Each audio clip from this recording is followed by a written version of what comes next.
मेरे father missing हैं। Father गायब होते हैं ना, तो आप 80% चीज़ें आपको पता ही नहीं होती। तब हमारे अकाउंट्स भी नहीं थे और आपके पूरे घर में सिर्फ 2000 रुपए हैं।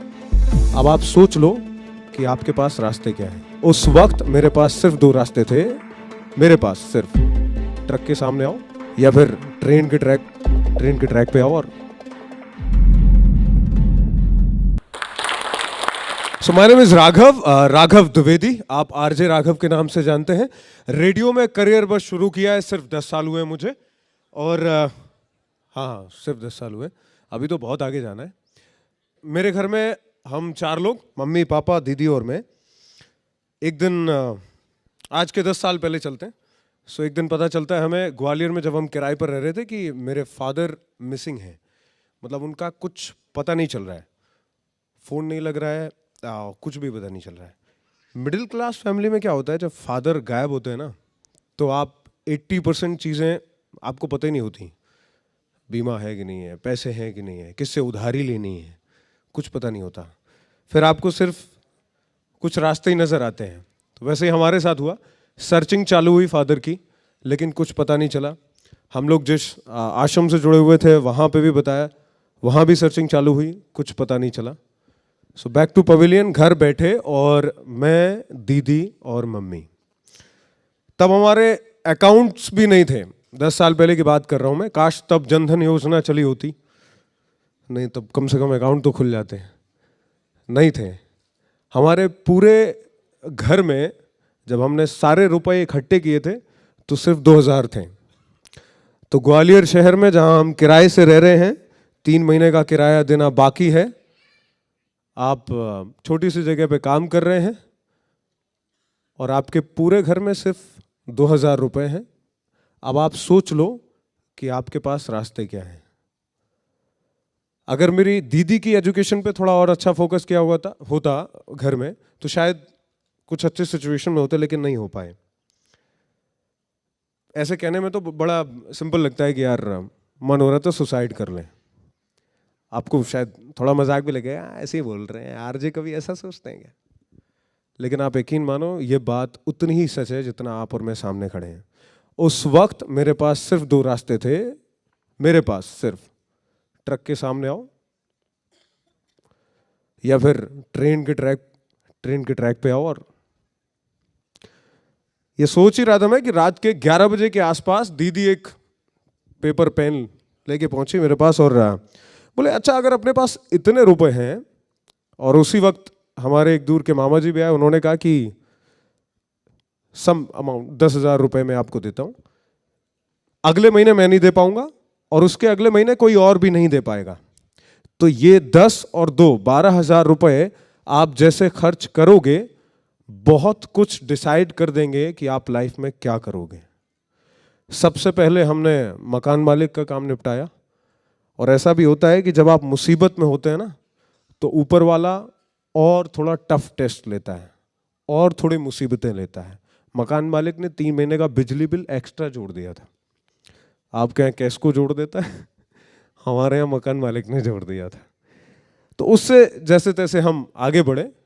वैसे आप मरने वाली बात भूल गए ना?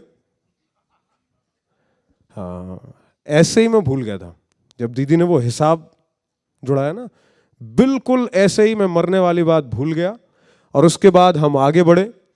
दीदी की टैली में जॉब थी, उनकी अकाउंट में जॉब थी, टैली किया हुआ था उन्होंने। तो 3000 रुपए के आसपास उनको मिलते थे। मुझे थोड़े कम मिलते थे और उससे भी ज्यादा वो काट लिया करते थे लेट आने पे। तो काम करते रहे। थोड़े दिन के बाद मुझे एक ऑफर आया, रेडियो में ही था मैं, और मुझे एक और रेडियो का ऑफर आया जो मैंने एक्सेप्ट किया और मैं पहुंचा रायपुर, छत्तीसगढ़ की कैपिटल है, आई होप आप जानते होंगे खूब। सो वहाँ पे मैंने काम करना शुरू किया।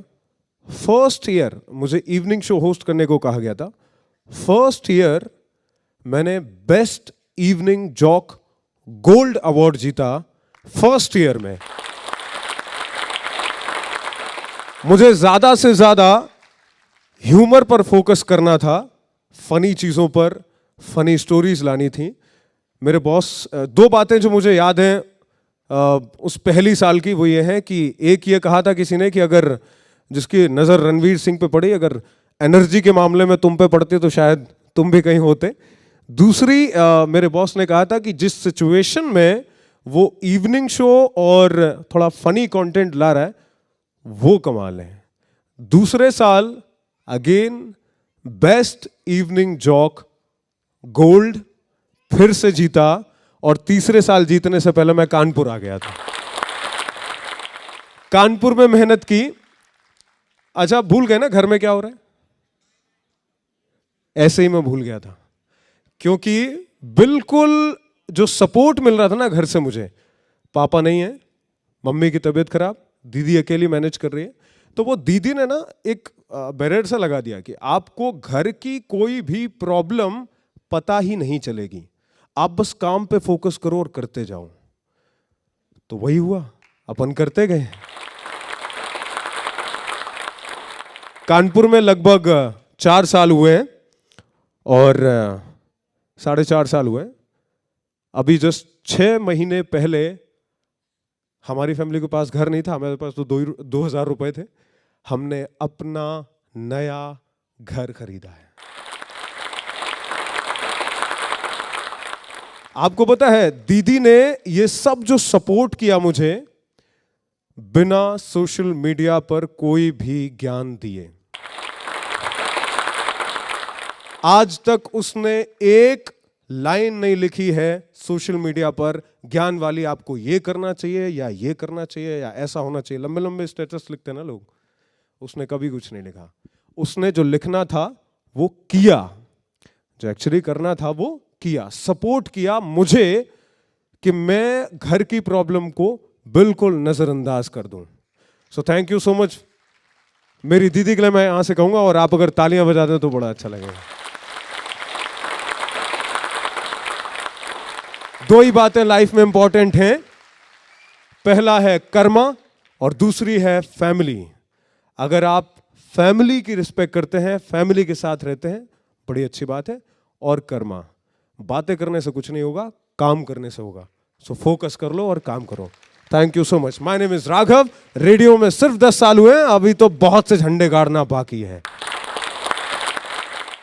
लोग ऐसे हैं लाचार, बेबस, क्या करेंगी लाइफ में। कोई इतनी तकलीफें होती थी, फ्रैक्चर होते थे, हमें हमारे माँ बाप को ये तक बोल दिया जाता है ऐसे बच्चों को मार क्यों नहीं दिया। हमने दुनिया को नहीं देखा था, ना बादल को देखा, ना चिड़िया को देखी, ना दोस्तों का मतलब पता, ना बाहर की दुनिया देखी। क्योंकि जो आप लोग नहीं कर सकते शायद हम लोग कर सकते हैं।